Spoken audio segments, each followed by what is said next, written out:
You were showing me some cool loop stuff earlier with the colors. Yeah, the loop is probably the neatest thing that has been changed. I mean, we keep seeing these developments happening, and we're always like, wow. Yeah. So if we just start playing the track and we go into our loop panel, and I'm just going to choose a 4-beat loop, you can see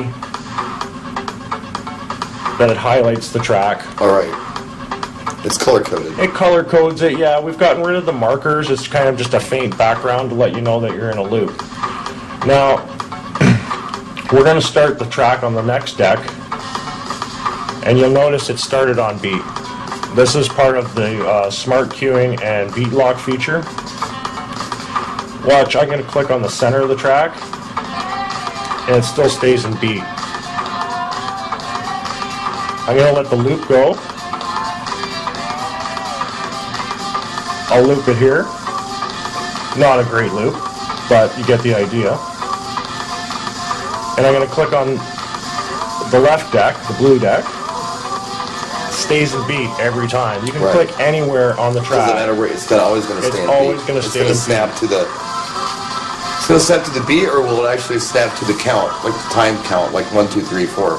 It's on a 1, 2, 3, 4. I noticed that the downbeat isn't perfect every time. What it's going to do is it's going to find the closest beat and match the closest beat. So if you're on the 2 and you click over, it's not going to hit on the 2. That's right. Okay, so just the closest beat it hits. Yeah. Okay, cool. So it's doing it in split-second timing. So it's making it as close as possible without your audience knowing that something different has happened, and it sounds professional. Excellent. So, along with these cool features and just the original skin, we've also changed the settings menu. You can see now that we've got a different layout. It's a hybrid of the simple setup and the advanced setup. So now you can go in, you can change your configurations, you can make multiple configurations for different events or controllers. Sure. Different audio setups, and you don't have to go back in and reconfigure. You can just go right back down the menu and use your configuration, whatever you name it. I've got config 1 on here. I've got one that I was playing with the Instinct. It's really nice to be able to do that because it's a one-time setup and it's easy to switch back and forth. The skin screen, which is our interface, I believe you've seen this before in Mesa.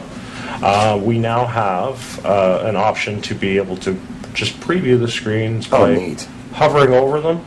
One of the biggest pains was not knowing which skin was which before, and users with a lot of different skins would be selecting them. They have to wait for the screen to pop off and change.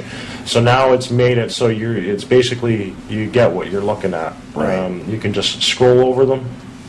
It picks it up automatically, gives you a preview.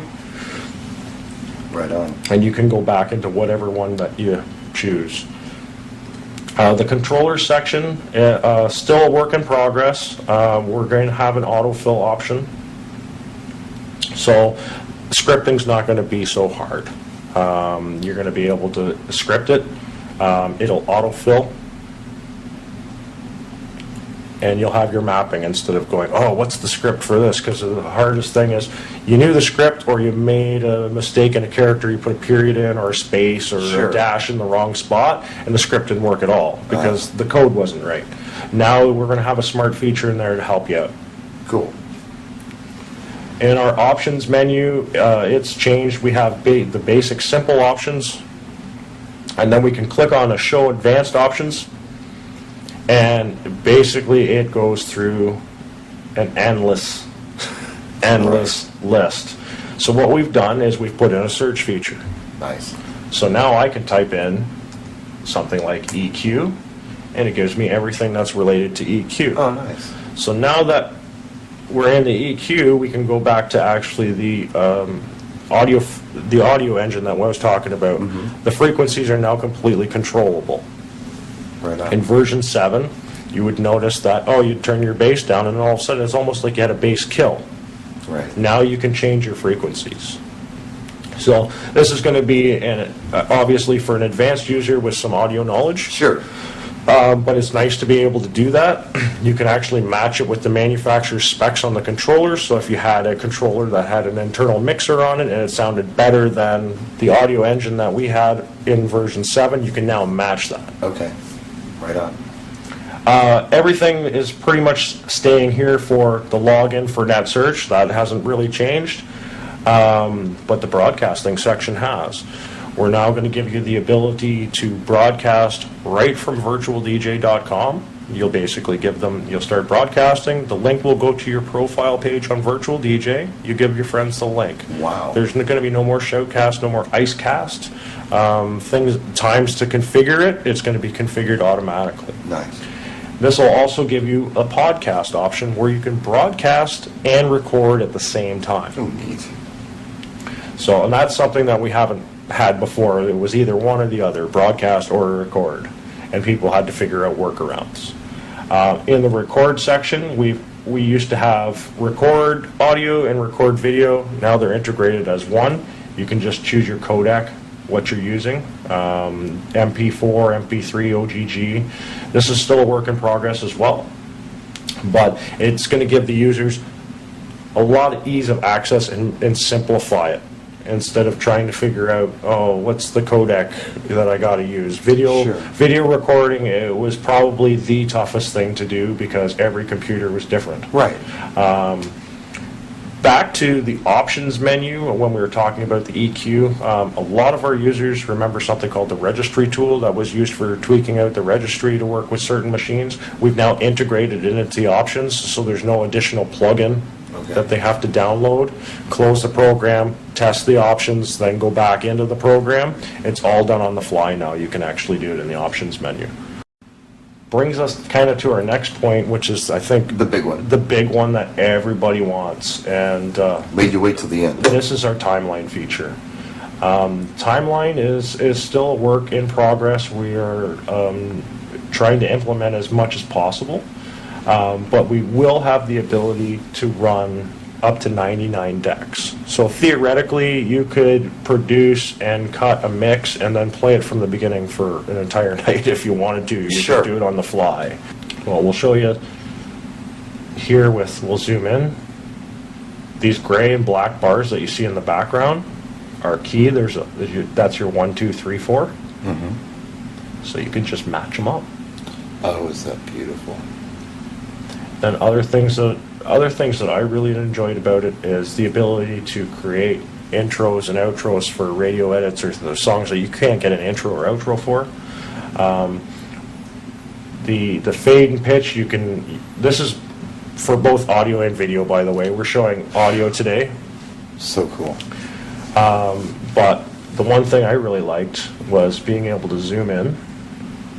Oh, just get it. Click a spot.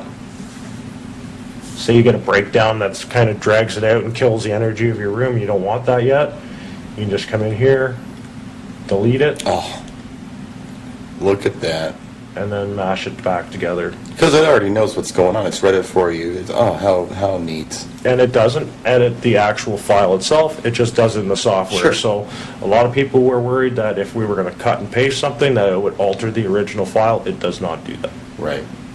So this is what we're trying to work on and what everybody wants to use the most. We talked about a few things today that eventually, I won't say anything, but they're in the works. Some really, really cool features for this timeline format. Yes. Which I feel like is a huge game changer, just, period, especially working with all video formats. We've seen things before, of course we've all seen Ableton, but that's not really a DJ program.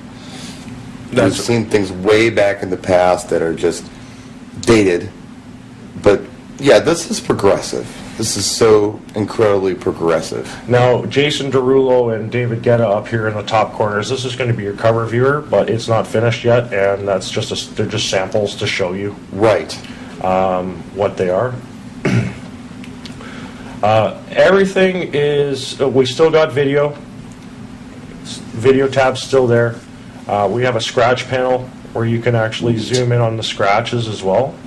Neat. They're squiggly when you get way in there. Oh yeah, and they fly by real quick too. Yes, you can watch it just fly by.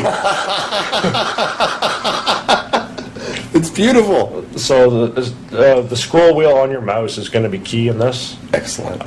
For things like that. Okay, so our mixer portion hasn't changed much. We still got, your EQs, but you'll notice how the jog wheel moves. It's real smooth. Yeah, and same with the faders. Wow. So, we're still in production of this, but one cool thing that we're going to do is within the next 2 weeks, we're going to have an update to version 7.1. That's right, we're going to release a supplemental 7.1 version.